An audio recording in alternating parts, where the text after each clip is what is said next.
प्रभुं प्राणनाथं विभुं विश्वनाथं जगन्नाथनाथं सदानन्दभाजं भवद्भव्यभूतेश्वरं भूतनाथं शिवं शङ्करं शम्भुमीशानमीडे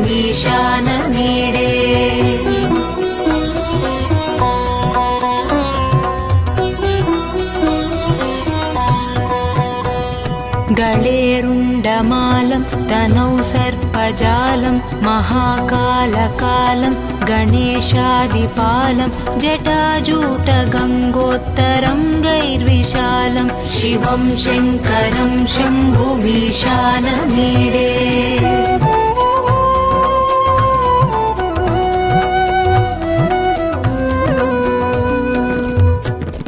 मुदामाकरं मण्डनं मण्डयन्तं महामण्डलं भस्मभूषाधरं तम् अनादिं ह्यपारं महामोहमारं शिवं शङ्करं शम्भुमीशानमीडे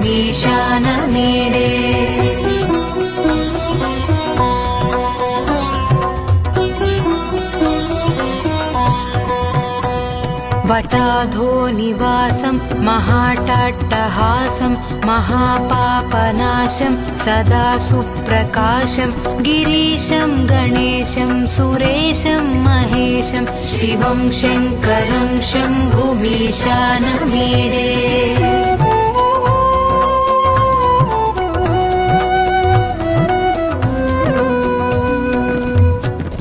गिरीन्द्रात्मजा सङ्गृहीतार्धदेहं गिरौ संस्थितं सर्वदापन्नगेहं परब्रह्म ब्रह्मादिभिर्वन्द्यमानं शिवं शङ्करं शम्भुमीशानमीडे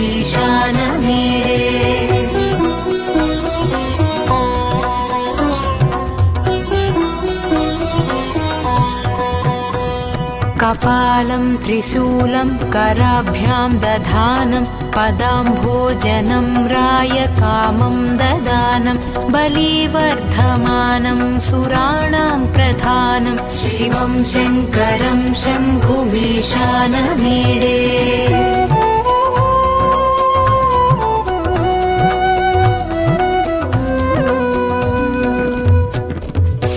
शरच्चन्द्रगात्रं गणानन्दपात्रं त्रिनेत्रं पवित्रं धनेशस्य मित्रम् अपर्णाकळत्रं सदा सच्चरित्रं शिवं शङ्करं शम्भुमीशानमीडे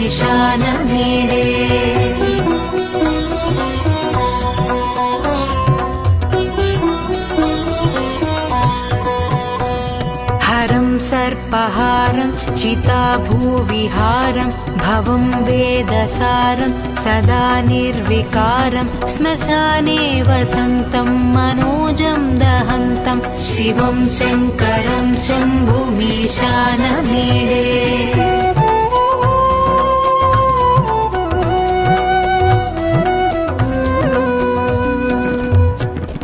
स्वयं यः प्रभाते नरः शूलपाणे पठेत् स्तोत्ररत्नं द्विह प्राप्य रत्नं सुपुत्रं सुधान्यं सुमित्रं कळत्रं विचित्रैः समाराध्य मोक्षं प्रयाति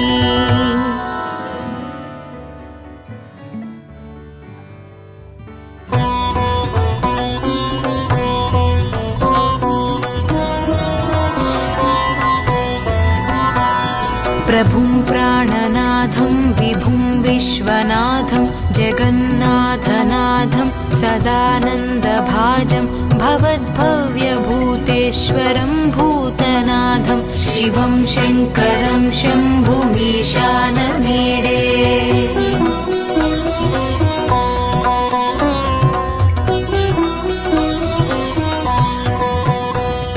गळेरुण्डमालं तनौ सर्पजालं महाकालकालं गणेशादिपालं जटाजूटगङ्गोत्तरं गैर्विशालं शिवं शङ्करं शम्भुमीशानमीडे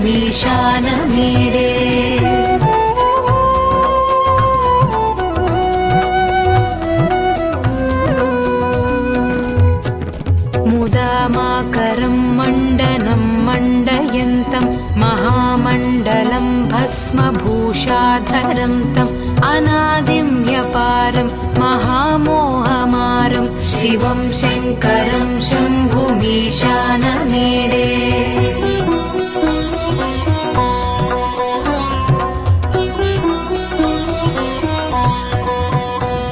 वटाधो निवासं महाटाट्टहासं महापापनाशं सदा सुप्रकाशं गिरीशं गणेशं सुरेशं महेशं शिवं शङ्करं शम्भुमीशानमीडे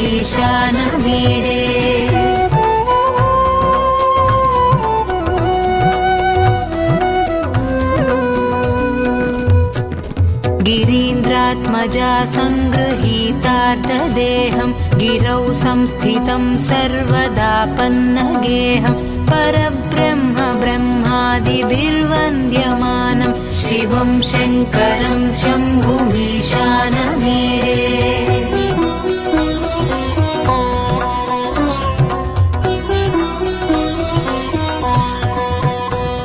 कपालं त्रिशूलं कराभ्यां दधानं पदाम्भोजनं रायकामं ददानं बलिवर्धमानं सुराणां प्रधानं शिवं शङ्करं शम्भुमीशानमीडे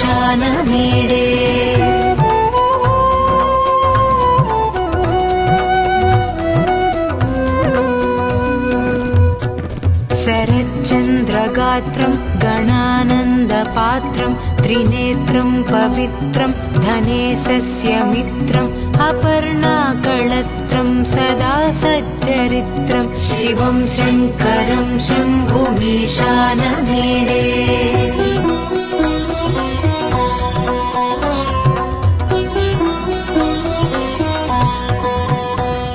हरं सर्पहारं चिताभूविहारं भवं वेदसारं सदा निर्विकारं श्मशाने वसन्तं मनोजं दहन्तं शिवं शङ्करं शम्भुमीशानमीडे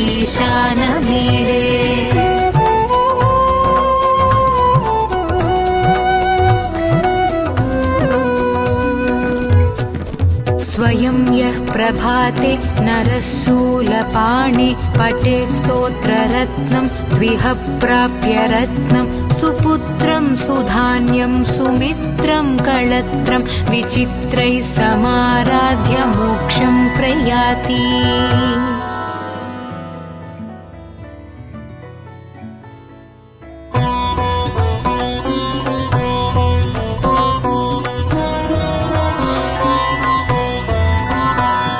प्रभुं प्राणनाथं विभुं विश्वनाथं जगन्नाथनाथं सदानन्दभाजं भवद्भव्यभूतेश्वरं भूतनाथं शिवं शङ्करं शम्भुमीशानमीडे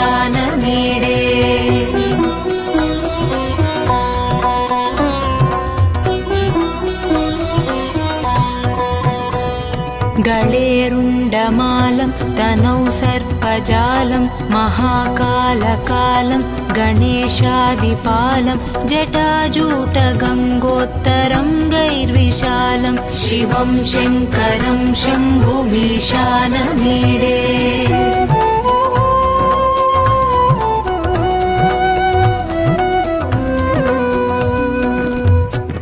मुदामाकरं मण्डनं मण्डयन्तं महामण्डलं भस्मभूषाधरं तम् अनादिं ह्यपारं महामोहमारं शिवं शङ्करं शम्भुमीशानमीडे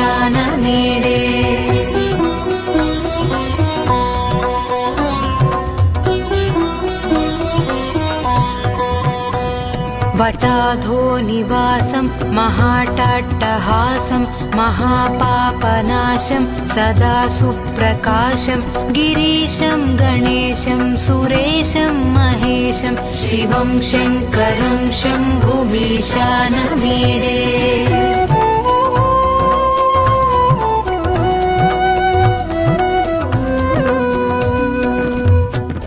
गिरीन्द्रात्मजा सङ्गृहीतार्धदेहं गिरौ संस्थितं सर्वदापन्नगेहं परब्रह्म ब्रह्मादिभिर्वन्द्यमानं शिवं शङ्करं शम्भुमीशानमीडे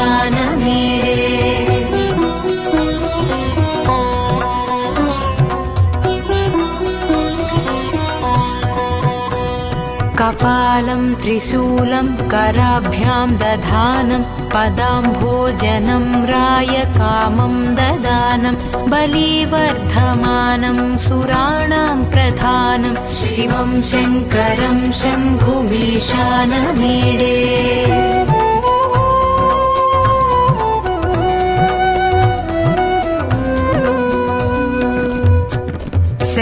शरच्चन्द्रगात्रं गणानन्दपात्रं त्रिनेत्रं पवित्रं धनेशस्य मित्रम् अपर्णाकळत्रं सदा सच्चरित्रं शिवं शङ्करं शम्भुमीशानमीडे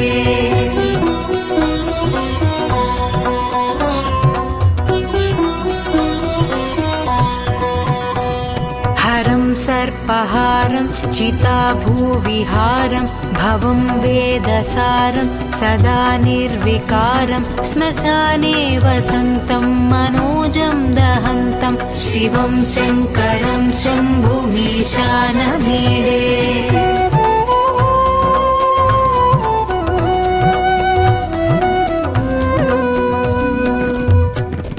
स्वयं यः प्रभाते नरः शूलपाणे पठेत् स्तोत्ररत्नं द्विह प्राप्य रत्नं सुपुत्रं सुधान्यं सुमित्रं कळत्रं विचित्रैः समाराध्य मोक्षं प्रयाति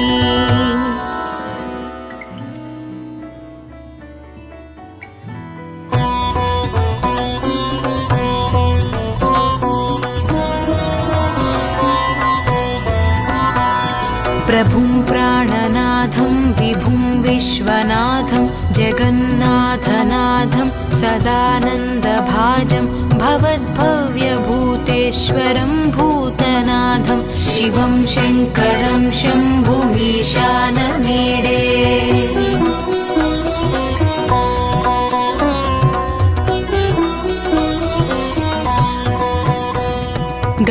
गळेरुण्डमालं तनौ सर्पजालं महाकालकालं गणेशादिपालं जटाजूटगङ्गोत्तरङ्गैर्विशालं शिवं शङ्करं शम्भुमीशानमीडे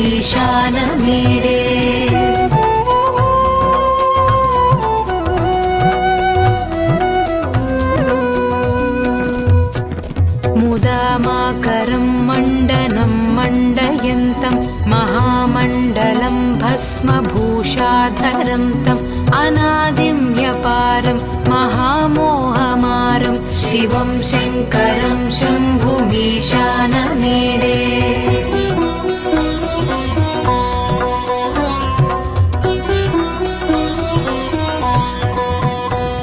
वटाधो निवासं महाटाट्टहासं महापापनाशं सदा सुप्रकाशं गिरीशं गणेशं सुरेशं महेशं शिवं शङ्करं शम्भुमीशानमीडे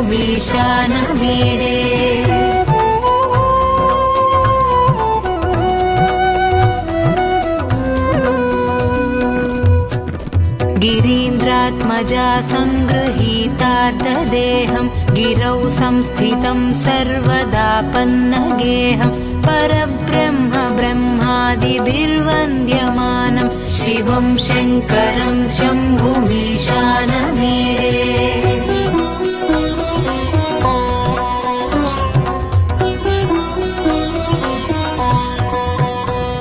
कपालं त्रिशूलं कराभ्यां दधानं पदाम्भोजनं रायकामं ददानं बलिवर्धमानं सुराणां प्रधानं शिवं शङ्करं शम्भुमीशानमीडे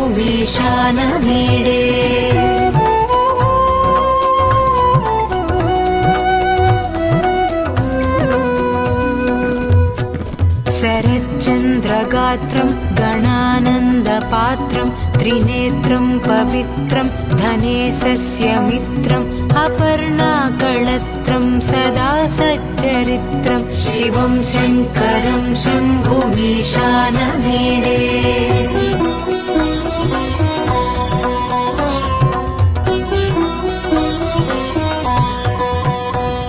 हरं सर्पहारं चिताभूविहारं भवं वेदसारं सदा निर्विकारं श्मशाने वसन्तं मनोजं दहन्तं शिवं शङ्करं शम्भुमीशानमीडे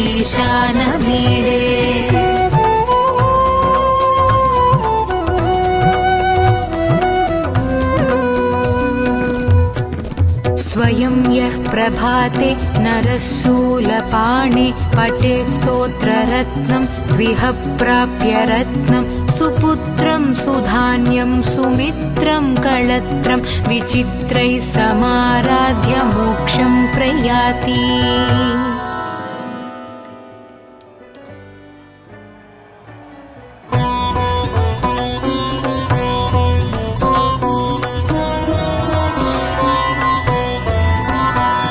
प्रभुं प्राणनाथं विभुं विश्वनाथं जगन्नाथनाथं सदानन्दभाजं भवद्भव्यभूतेश्वरं भूतनाथं शिवं शङ्करं शम्भुमीशानमीडे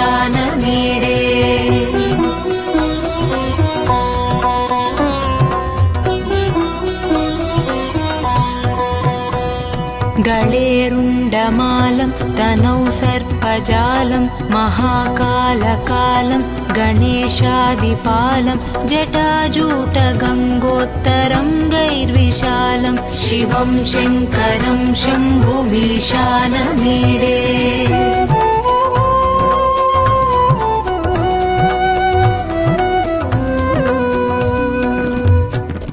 मुदामाकरं मण्डनं मण्डयन्तं महामण्डलं भस्मभूषाधरं तम् अनादिं ह्यपारं महामोहमारं शिवं शङ्करं शम्भुमीशानमीडे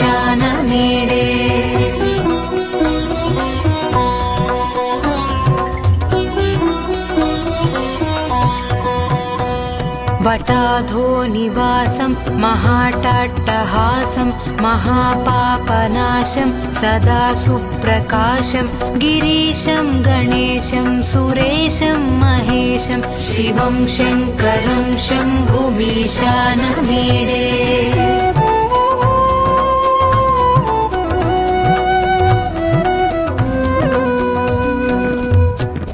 गिरीन्द्रात्मजा सङ्गृहीतार्थदेहं गिरौ संस्थितं सर्वदापन्नगेहं परब्रह्म ब्रह्मादिभिर्वन्द्यमानं शिवं शङ्करं शम्भुमीशानमीडे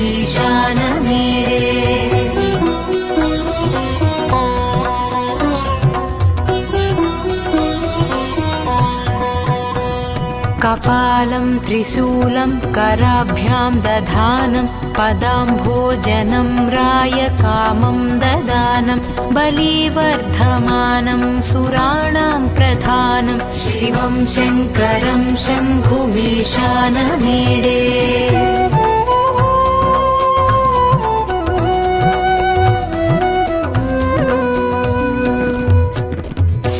शरच्चन्द्रगात्रं गणानन्दपात्रं त्रिनेत्रं पवित्रं धनेशस्य मित्रम् अपर्णाकळत्रं सदा सच्चरित्रं शिवं शङ्करं शम्भुमीशानमीडे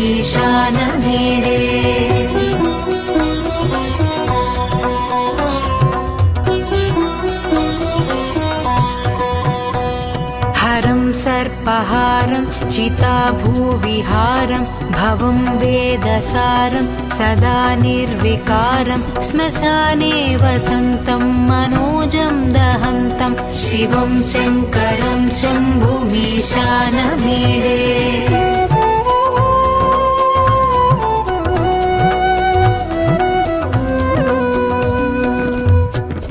स्वयं यः प्रभाते नरः शूलपाणे पठेत् स्तोत्ररत्नं द्विह प्राप्य रत्नं सुपुत्रं सुधान्यं सुमित्रं कळत्रं विचित्रैः समाराध्य मोक्षं प्रयाति।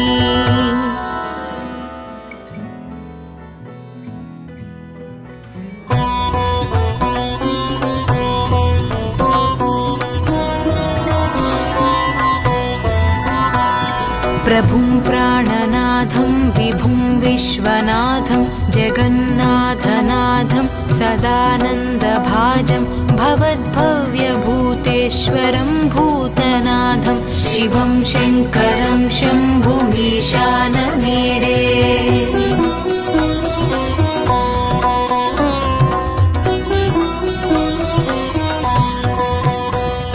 गळेरुण्डमालं तनौ सर्पजालं महाकालकालं गणेशादिपालं जटाजूटगङ्गोत्तरं गैर्विशालं शिवं शङ्करं शम्भुमीशानमीडे।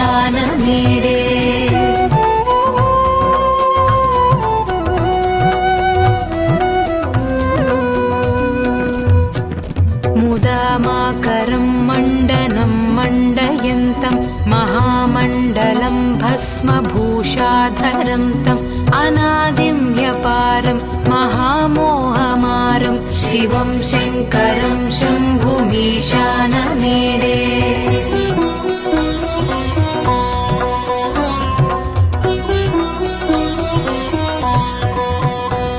वटाधो निवासं महाटाट्टहासं महापापनाशं सदा सुप्रकाशं गिरीशं गणेशं सुरेशं महेशं शिवं शङ्करं शम्भुमीशानमीडे।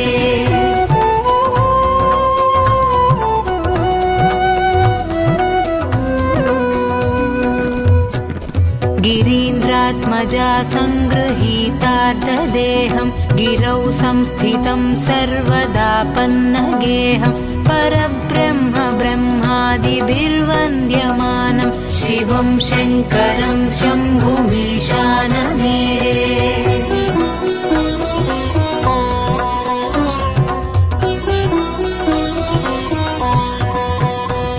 कपालं त्रिशूलं कराभ्यां दधानं पदाम्भोजनं रायकामं ददानं बलिवर्धमानं सुराणां प्रधानं शिवं शङ्करं शम्भुमीशानमीडे।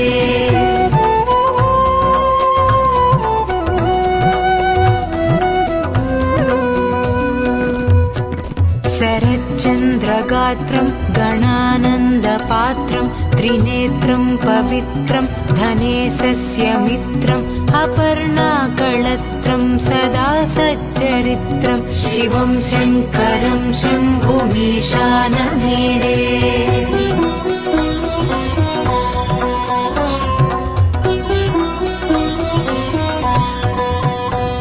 हरं सर्पहारं चिताभूविहारं भवं वेदसारं सदा निर्विकारं श्मशाने वसन्तं मनोजं दहन्तं शिवं शङ्करं शम्भुमीशानमीडे।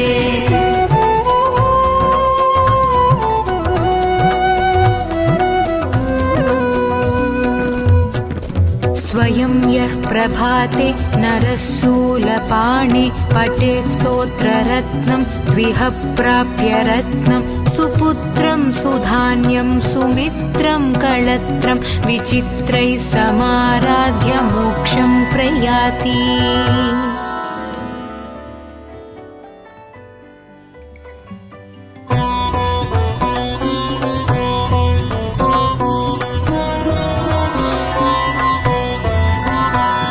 प्रभुं प्राणनाथं विभुं विश्वनाथं जगन्नाथनाथं सदानन्दभाजं भवद्भव्यभूतेश्वरं भूतनाथं शिवं शङ्करं शम्भुमीशानमीडे।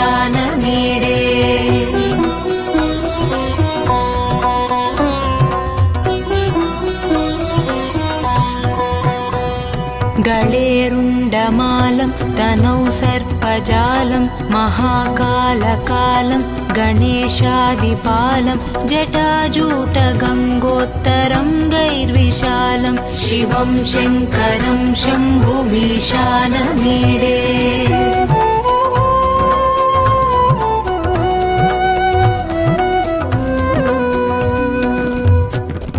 मुदामाकरं मण्डनं मण्डयन्तं महामण्डलं भस्मभूषाधरं तम् अनादिं ह्यपारं महामोहमारं शिवं शङ्करं शम्भुमीशानमीडे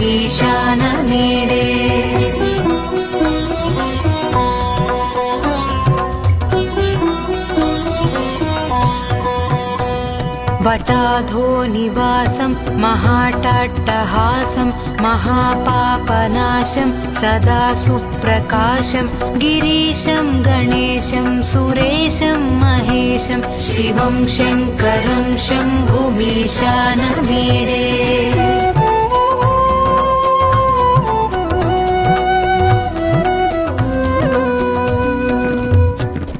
गिरीन्द्रात्मजा सङ्गृहीतार्थदेहं गिरौ संस्थितं सर्वदापन्नगेहं परब्रह्म ब्रह्मादिभिर्वन्द्यमानं शिवं शङ्करं शम्भुमीशानमीडे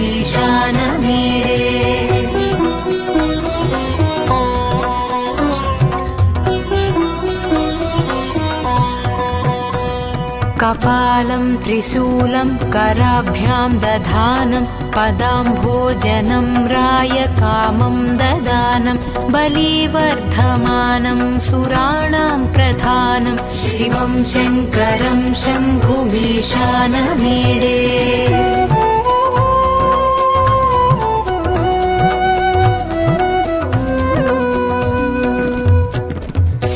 शरच्चन्द्रगात्रं गणानन्दपात्रं त्रिनेत्रं पवित्रं धनेशस्य मित्रम् अपर्णाकळत्रं सदा सच्चरित्रं शिवं शङ्करं शम्भुमीशानमीडे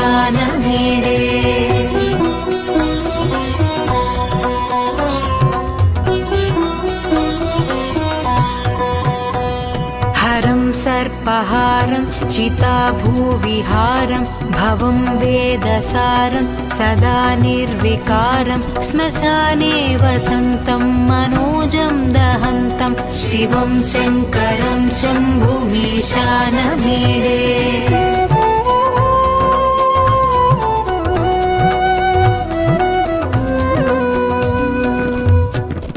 स्वयं यः प्रभाते नरः शूलपाणे पठेत् स्तोत्ररत्नं द्विह प्राप्य रत्नं सुपुत्रं सुधान्यं सुमित्रं कळत्रं विचित्रैः समाराध्य मोक्षं प्रयाति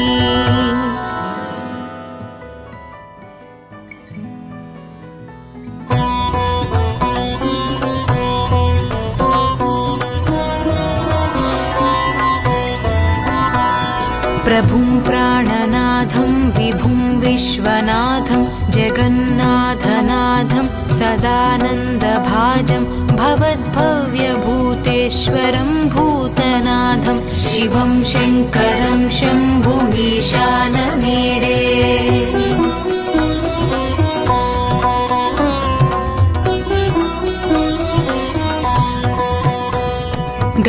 गळेरुण्डमालं तनौ सर्पजालं महाकालकालं गणेशादिपालं जटाजूटगङ्गोत्तरं गैर्विशालं शिवं शङ्करं शम्भुमीशानमीडे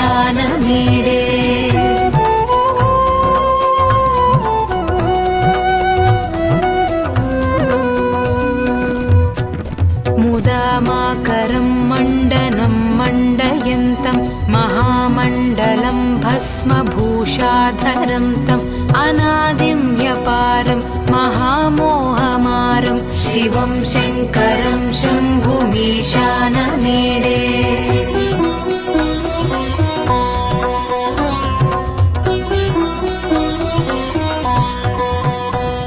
वटाधोनिवासं महाटाट्टहासं महापापनाशं सदा सुप्रकाशं गिरीशं गणेशं सुरेशं महेशं शिवं शङ्करं शम्भुमीशानमीडे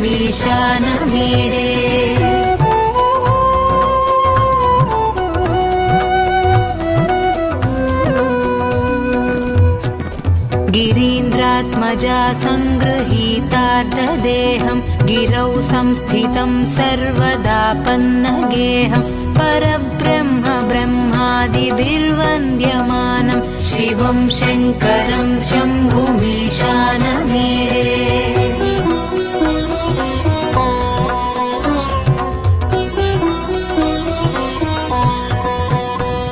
कपालं त्रिशूलं कराभ्यां दधानं पदाम्भोजनं रायकामं ददानं बलिवर्धमानं सुराणां प्रधानं शिवं शङ्करं शम्भुमीशानमीडे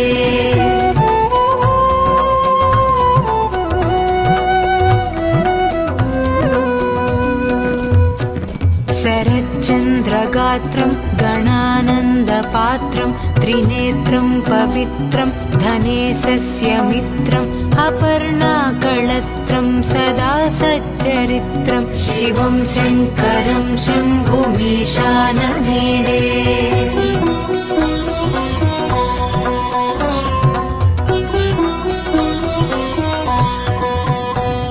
हरं सर्पहारं चिताभूविहारं भवं वेदसारं सदा निर्विकारं श्मशाने वसन्तं मनोजं दहन्तं शिवं शङ्करं शम्भुमीशानमीडे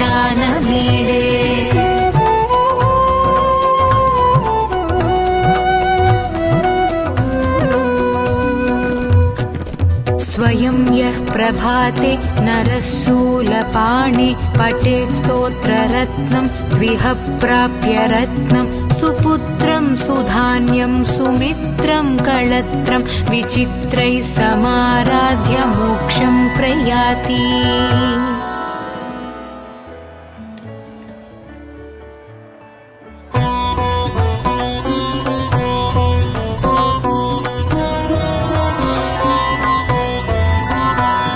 प्रभुं प्राणनाथं विभुं विश्वनाथं जगन्नाथनाथं सदानन्दभाजं भवद्भव्यभूतेश्वरं भूतनाथं शिवं शङ्करं शम्भुमीशानमीडे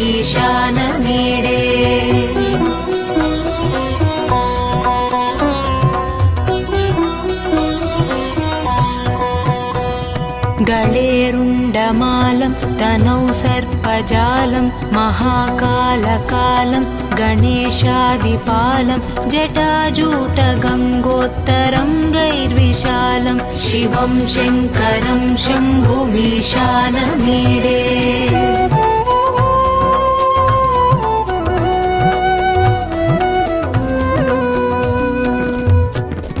मुदामाकरं मण्डनं मण्डयन्तं महामण्डलं भस्मभूषाधरं तम् अनादिं व्यपारं महामोहमारं शिवं शङ्करं शम्भुमीशानमीडे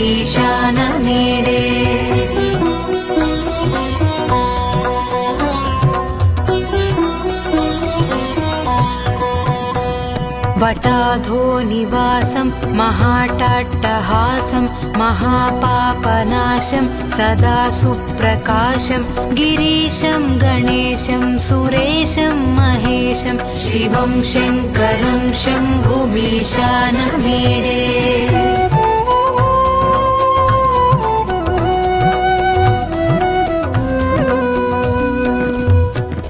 गिरीन्द्रात्मजा सङ्गृहीतार्धदेहं गिरौ संस्थितं सर्वदापन्नगेहं परब्रह्म ब्रह्मादिभिर्वन्द्यमानं शिवं शङ्करं शम्भुमीशानमीडे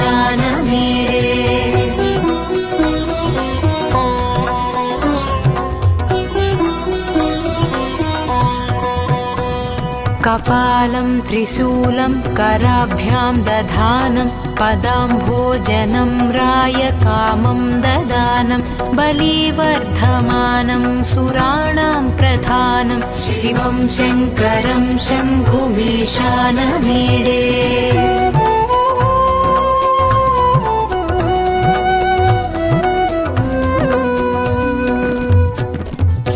शरच्चन्द्रगात्रं गणानन्दपात्रं त्रिनेत्रं पवित्रं धनेशस्य मित्रम् अपर्णाकळत्रं सदा सच्चरित्रं शिवं शङ्करं शम्भुमीशानमीडे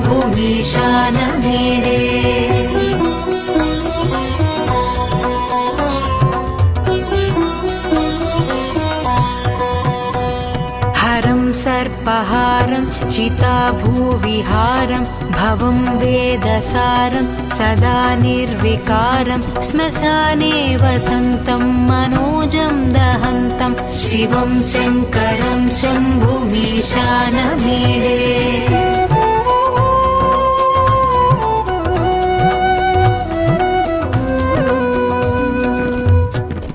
स्वयं यः प्रभाते नरः शूलपाणे पठेत् स्तोत्ररत्नं द्विह प्राप्य रत्नं सुपुत्रं सुधान्यं सुमित्रं कळत्रं विचित्रैः समाराध्य मोक्षं प्रयाति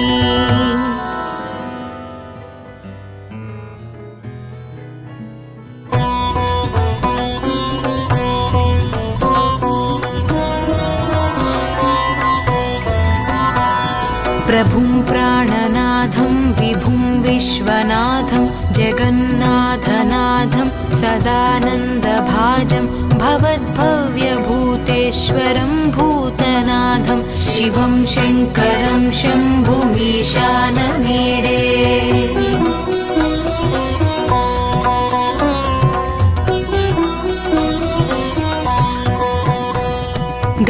गळेरुण्डमालं तनौ सर्पजालं महाकालकालं गणेशादिपालं जटाजूटगङ्गोत्तरङ्गैर्विशालं शिवं शङ्करं शम्भुमीशानमीडे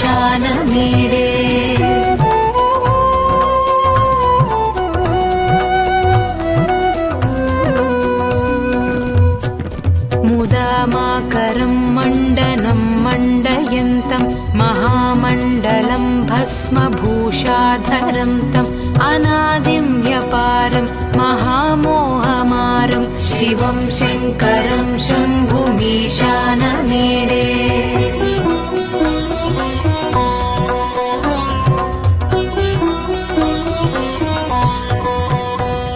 वटाधो निवासं महाटाट्टहासं महापापनाशं सदा सुप्रकाशं गिरीशं गणेशं सुरेशं महेशं शिवं शङ्करं शम्भुमीशानमीडे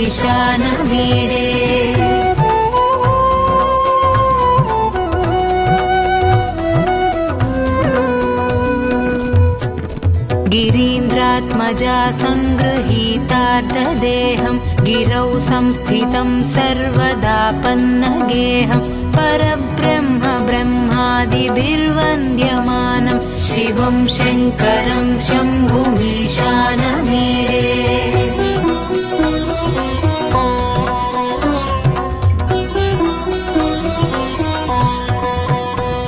कपालं त्रिशूलं कराभ्यां दधानं पदाम्भोजनं रायकामं ददानं बलिवर्धमानं सुराणां प्रधानं शिवं शङ्करं शम्भुमीशानमीडे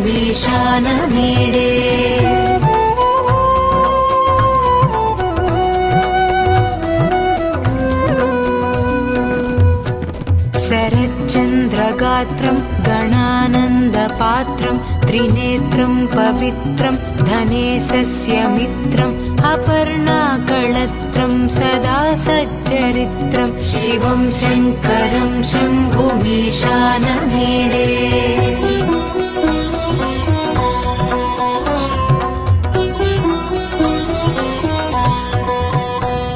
हरं सर्पहारं चिताभूविहारं भवं वेदसारं सदा निर्विकारं श्मशाने वसन्तं मनोजं दहन्तं शिवं शङ्करं शम्भुमीशानमीडे।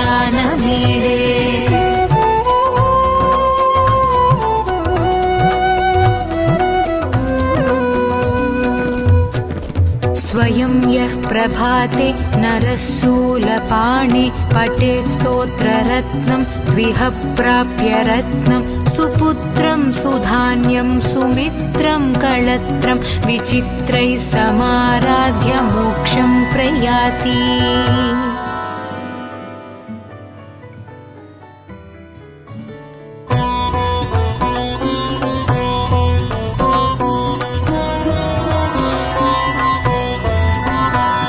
प्रभुं प्राणनाथं विभुं विश्वनाथं जगन्नाथनाथं सदानन्दभाजं भवद्भव्यभूतेश्वरं भूतनाथं शिवं शङ्करं शम्भुमीशानमीडे।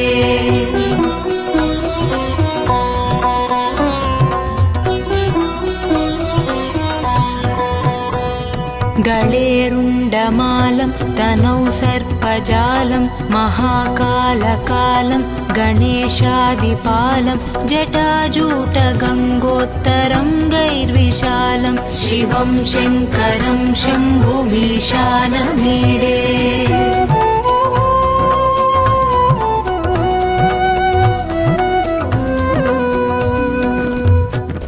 मुदामाकरं मण्डनं मण्डयन्तं महामण्डलं भस्मभूषाधरं तम् अनादिं ह्यपारं महामोहमारं शिवं शङ्करं शम्भुमीशानमीडे।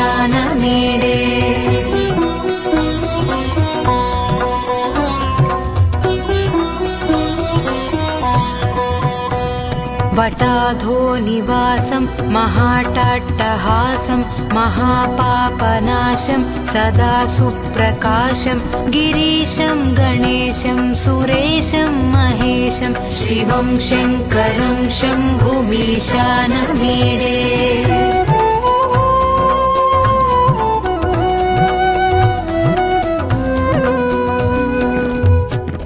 गिरीन्द्रात्मजा सङ्गृहीतार्धदेहं गिरौ संस्थितं सर्वदापन्नगेहं परब्रह्म ब्रह्मादिभिर्वन्द्यमानं शिवं शङ्करं शम्भुमीशानमीडे।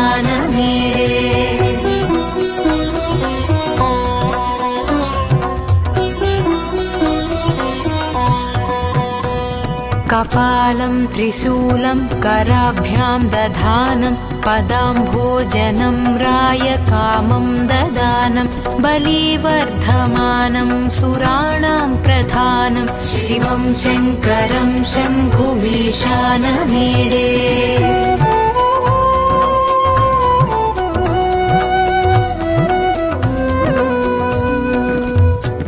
शरच्चन्द्रगात्रं गणानन्दपात्रं त्रिनेत्रं पवित्रं धनेशस्य मित्रम् अपर्णाकळत्रं सदा सच्चरित्रं शिवं शङ्करं शम्भुमीशानमीडे।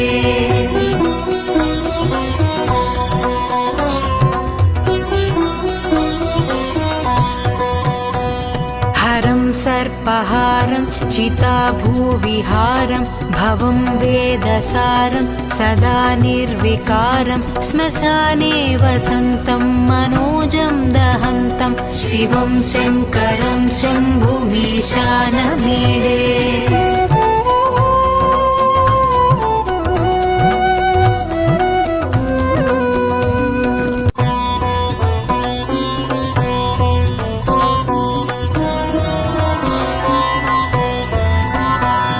प्रभुं प्राणनाथं विभुं विश्वनाथं जगन्नाथनाथं सदानन्दभाजं भवद्भव्यभूतेश्वरं भूतनाथं शिवं शङ्करं शम्भुमीशानमीडे।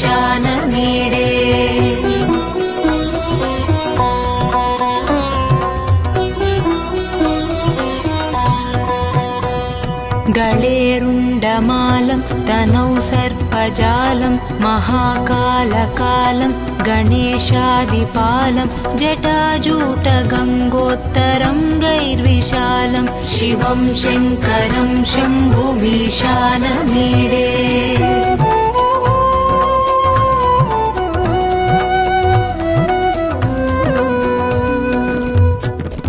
मुदामाकरं मण्डनं मण्डयन्तं महामण्डलं भस्मभूषाधरं तम् अनादिं ह्यपारं महामोहमारं शिवं शङ्करं शम्भुमीशानमीडे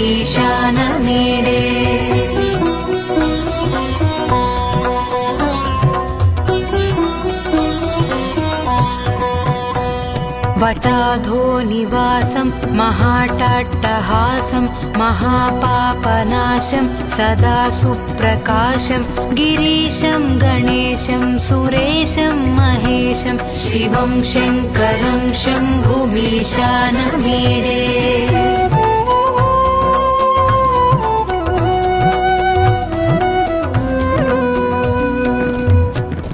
गिरीन्द्रात्मजा सङ्गृहीतार्धदेहं गिरौ संस्थितं सर्वदा पन्नगेहं परब्रह्म ब्रह्मादिभिर्वन्द्यमानं शिवं शङ्करं शम्भुमीशानमीडे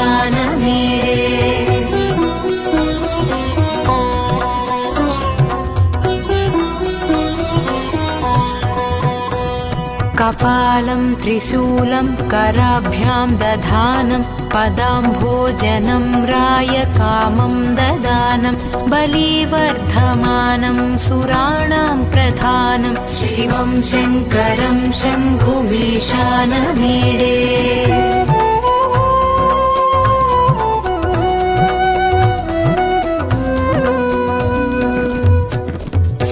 शरच्चन्द्रगात्रं गणानन्दपात्रं त्रिनेत्रं पवित्रं धनेशस्य मित्रम् अपर्णाकळत्रं सदा सच्चरित्रं शिवं शङ्करं शम्भुमीशानमीडे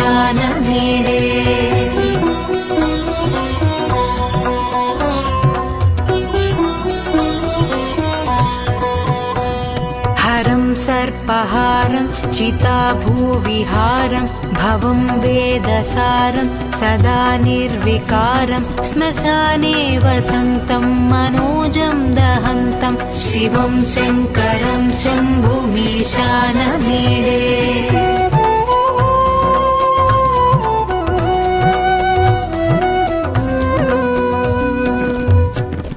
स्वयं यः प्रभाते नरः शूलपाणे पठेत् स्तोत्ररत्नं द्विह प्राप्य रत्नं सुपुत्रं सुधान्यं सुमित्रं कळत्रं विचित्रैः समाराध्य मोक्षं प्रयाति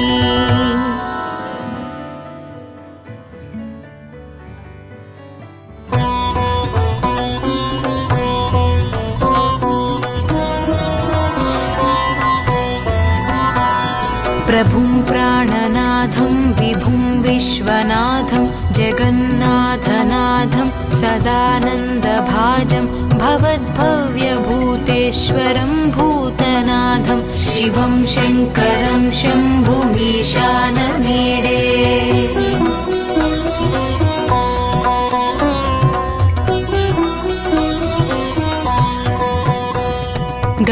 गलेरुण्डमालं तनौ सर्पजालं महाकालकालं गणेशादिपालं जटाजूटगङ्गोत्तरं गैर्विशालं शिवं शङ्करं शम्भुमीशानमीडे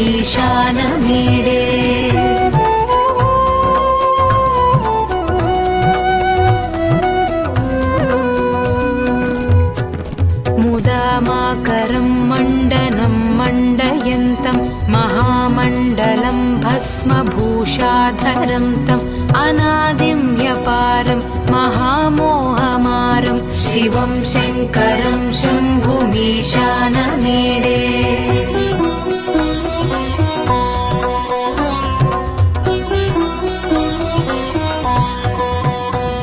वटाधो निवासं महाटाट्टहासं महापापनाशं सदा सुप्रकाशं गिरीशं गणेशं सुरेशं महेशं शिवं शङ्करं शम्भुमीशानमीडे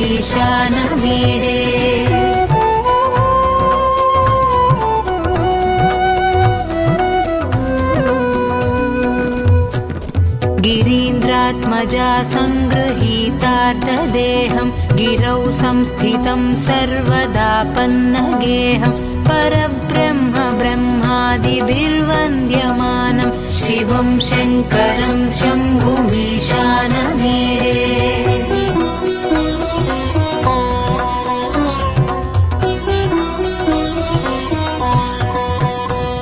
कपालं त्रिशूलं कराभ्यां दधानं पदाम्भोजनं रायकामं ददानं बलिवर्धमानं सुराणां प्रधानं शिवं शङ्करं शम्भुमीशानमीडे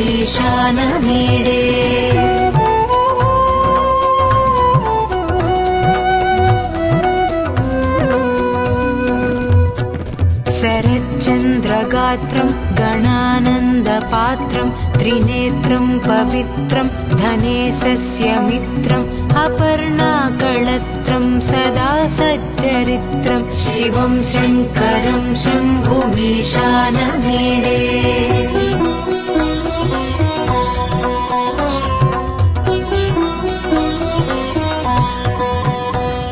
हरं सर्पहारं चिताभूविहारं भवं वेदसारं सदा निर्विकारं श्मशाने वसन्तं मनोजं दहन्तं शिवं शङ्करं शम्भुमीशानमीडे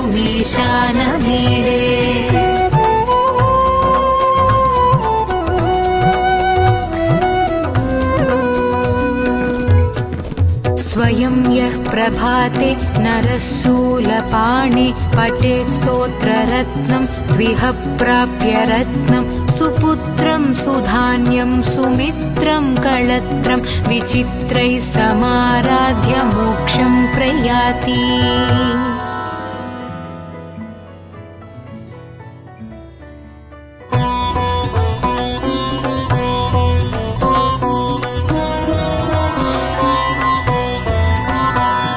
प्रभुं प्राणनाथं विभुं विश्वनाथं जगन्नाथनाथं सदानन्दभाजं भवद्भव्यभूतेश्वरं भूतनाथं शिवं शङ्करं शम्भुमीशानमीडे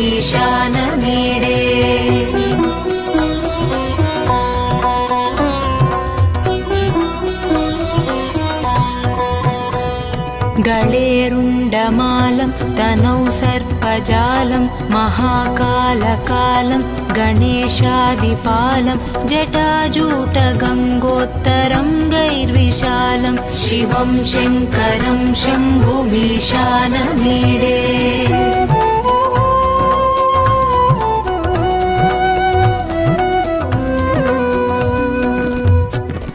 मुदामाकरं मण्डनं मण्डयन्तं महामण्डलं भस्मभूषाधरं तम् अनादिं ह्यपारं महामोहमारं शिवं शङ्करं शम्भुमीशानमीडे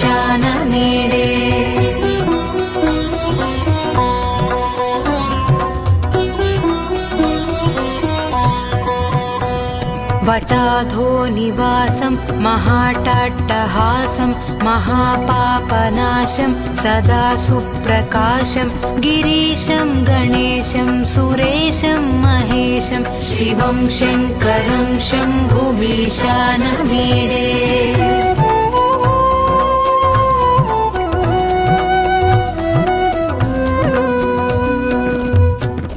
गिरीन्द्रात्मजा सङ्गृहीतार्धदेहं गिरौ संस्थितं सर्वदापन्नगेहं परब्रह्म ब्रह्मादिभिर्वन्द्यमानं शिवं शङ्करं शम्भुमीशानमीडे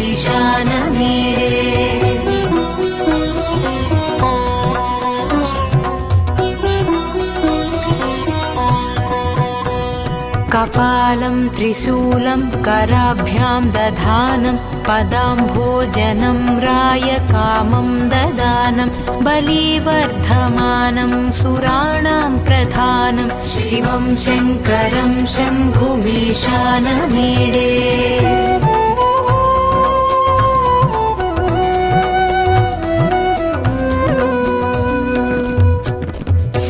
शरच्चन्द्रगात्रं गणानन्दपात्रं त्रिनेत्रं पवित्रं धनेशस्य मित्रम् अपर्णाकळत्रं सदा सच्चरित्रं शिवं शङ्करं शम्भुमीशानमीडे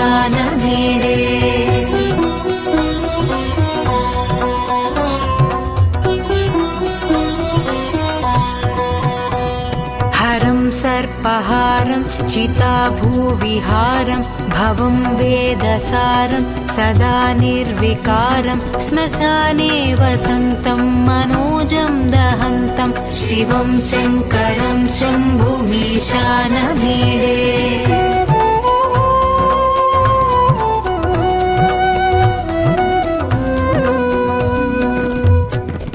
स्वयं यः प्रभाते नरः शूलपाणे पठेत् स्तोत्ररत्नं द्विह प्राप्य रत्नं सुपुत्रं सुधान्यम्